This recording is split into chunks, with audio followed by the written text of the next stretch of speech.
You ask Tiger to solve.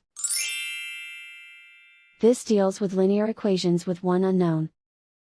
The final result is x equals 8.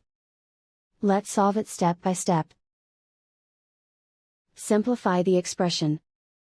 Expand the parentheses. Multiply the coefficients. Simplify the arithmetic. Group all constants on the right side of the equation. Add 14 to both sides. Simplify the arithmetic.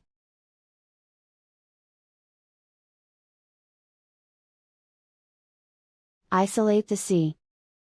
Divide both sides by 4. Simplify the fraction. Find the greatest common factor of the numerator and denominator. Factor out and cancel the greatest common factor. And so the final result is x equals 8.